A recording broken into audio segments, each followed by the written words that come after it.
खाने में पूरी खीर में आप कलर भी डाल सकते हैं। मीठा हलवा, मीठी सेवइयां जरूर बनाएं। कुछ ना कुछ मीठा घर में अवश्य होना चाहिए मीठा, क्योंकि इस दिन साक्षात भाई में भगवान बसते हैं और बहन को ढेर सारा आशीर्वाद मिलता है। तो मीठा तो जरूर बनाना चाहिए। कुछ बनाएं या ना बनाएं, पर मीठी सेवइयां जरूर बनाना चाहिए और भगवान को भोग लगाना चाहिए। उसके बाद ही रक्षाबंधन का पर्व मनाना चाहिए। बड़ा ही शुभ और अत्यंत दुर्लभ मंगलकारी माना जाता है। रसीले आलू की सब्जी, गोभी की सब्जी, केले की सब्जी, चटपटे गोभी आलू, मटर पुलाव, पनीर पुलाव और खीरे का रायता बना सकते हैं। घर में इस दिन पका खाना अवश्य बनाना चाहिए। इस दिन घर में तवा नहीं चढ़ाना चाहिए, अशुभ माना जाता है। कढ़ाई चढ़ाकर पका खाना ही बनाएं। इसे शास्त्रों के अनुसार पका खाना माना जाता है, जो कि त्योहारों के शुभ समय बनाया जाता है।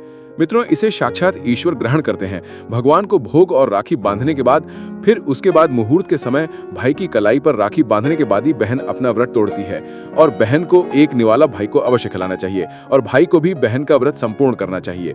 बहन को एक निवाला अवश्य खिलाएं, इससे प्यार बढ़ता है और ईश्वर ढेर सारा आशीर्वाद देकर वापस अपने स्वर्ग लोक को चले जाते हैं। कहते हैं जो बहन इस दिन भाई के लिए व्रत नहीं रखती, रक्षाबंधन पर ऐसे ही राखी बांधती है तो भाई की उम्र कम हो जाती है, ईश्वर नाराज हो जाते हैं, व्रत खंडित हो जाता है। किसी भी भाई की बहन को इस दिन व्रत अवश्य रखना चाहिए, क्योंकि भाई की इससे उम्र बढ़ती है, प्यार बढ़ता है, ईश्वर प्रसन्न रहते हैं। नहीं तो रक्षाबंधन का कोई लाभ नहीं होगा। भक्तों, रक्षाबंधन पर यदि शुक्रवार का दिन पड़ा जाए तो जो लोग माता संतोषी का व्रत करते हैं तो उन्हें घर में खट्टा नहीं बनना चाहिए, खट्टे पदार्थ का खाना नहीं बनाना चाहिए। खट्टे इमली की चटनी, पानी पूरी, नींबू आदि खट्टा आम वगैरह नहीं खाना चाहिए। इससे माता संतोषी नाराज हो जाती हैं। यदि आप संतोषी माता का व्रत रखते हैं, पूजा पाठ करते हैं तो थोड़ा संयम रखें, नहीं तो माता संतोषी नाराज हो जाएंगी। माता संतोषी को खट्टे पदार्थ से अत्यंत नफरत है, वो ये बर्दाश्त नहीं करती, क्योंकि जब शुक्रवार को रक्षाबंधन पड़ता हो तो माता संतोषी भी सक्रिय अवस्था में होती हैं, क्योंकि शुक्रवार मान संतोषी वार है, इसीलिए थोड़ा नियम जरूर मानना चाहिए। मित्रों, रक्षाबंधन पर एक ऐसा उपाय जो बहन यदि करती है तो उसे दुनिया की कोई भी शक्ति धनी होने से रोक नहीं पाती है। ये उपाय स्वयं हमारे घर पर किया जाता है। भाई को उच्च पद की प्राप्ति होती है, सरकारी नौकरी हासिल होती है, व्यापार यदि मंदा चल रहा हो तो दौड़ने लगता है, उड़ते पक्षी की तरह व्यापार दौड़ता है। भाई को कभी किसी की नजर नहीं लगती, दुर्घटना में उसकी मृत्यु नहीं होती। इस उपाय को करने के बाद भाई बहन का प्यार बढ़ जाता है। तो भक्तों, आपको क्या करना है, ध्यान से सुनिए। सबसे पहले भाई को राखी बांधने के बाद अपने हाथ में कुछ रुपए लेकर मुट्ठी बांध लें और भाई के ऊपर से 7 बार उतारा करें। आप जो पैसे आपकी मुट्ठी में थे उन पैसों को ले जाकर राखी खरीदें और उस खरीदी गई राखी को पीपल वृक्ष पर बांध दें या किसी भी धार्मिक पेड़ पर बांध दें।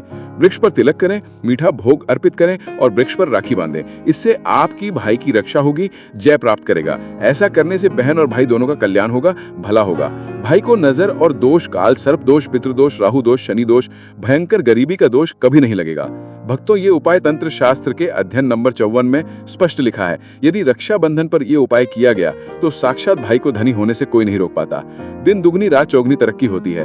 बहन का भाई के प्रति प्रेम बना रहता है। घर में इतना धन आता है कि आप संभाल भी नहीं पाएंगे। ये उपाय खासकर रक्षाबंधन पर ही किया जाता है। साल में एक बार ही आता है। भक्तों, ये उपाय से क्या पता आपका भाग्य चमक जाए, क्योंकि हमें नहीं पता कब किसका भाग्य 7वें आसमान पर चला जाए।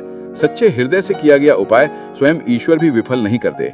और यदि एक बहन भाई के लिए ये उपाय करे तो स्वयं ईश्वर भी इस उपाय को खाली नहीं जाने देते, क्योंकि इसमें एक बहन का हाथ है, उसका प्यार है, ममता है, भाई के प्रति सच्ची आस्था है और इसी आस्था को देखते हुए ईश्वर इस उपाय को सफल बनाते हैं। अब अगर गलती से किसी ने भद्रा काल में भाई को राखी बांध दी तो भद्रा के प्रकोप से कैसे बचें, क्या उपाय करें जिससे कि भाई के ऊपर संकट ना आए।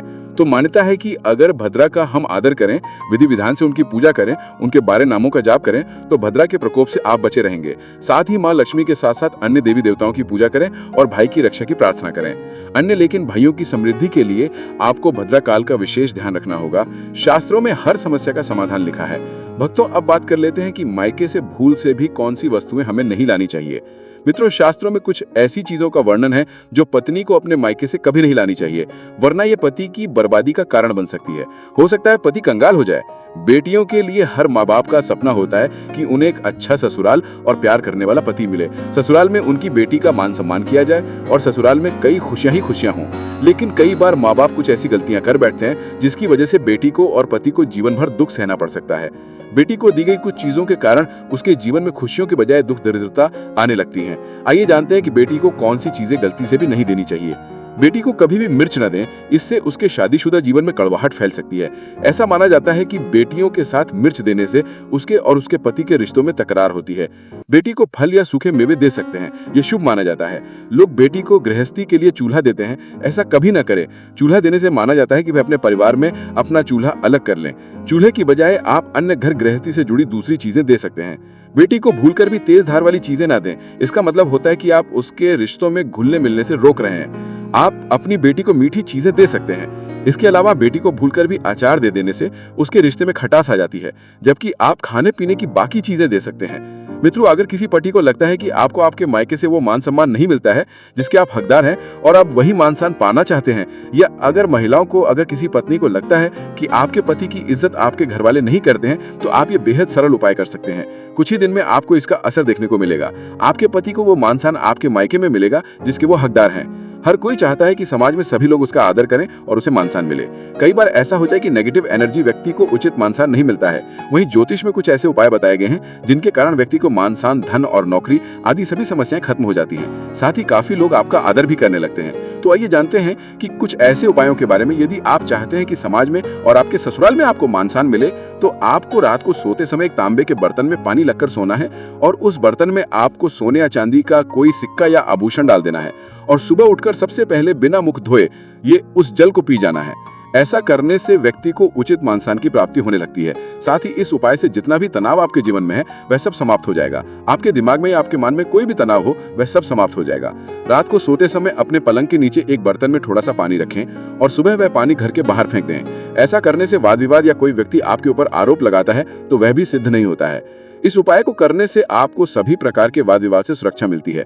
इससे आपके ऊपर जितने भी नकारात्मकता है या अगर घर में नकारात्मकता है वह सब इस पानी के द्वारा घर से बाहर निकल जाएगी। रोजाना ये उपाय करें तो कुछ ही दिनों में आपको इसका असर दिखने लगेगा।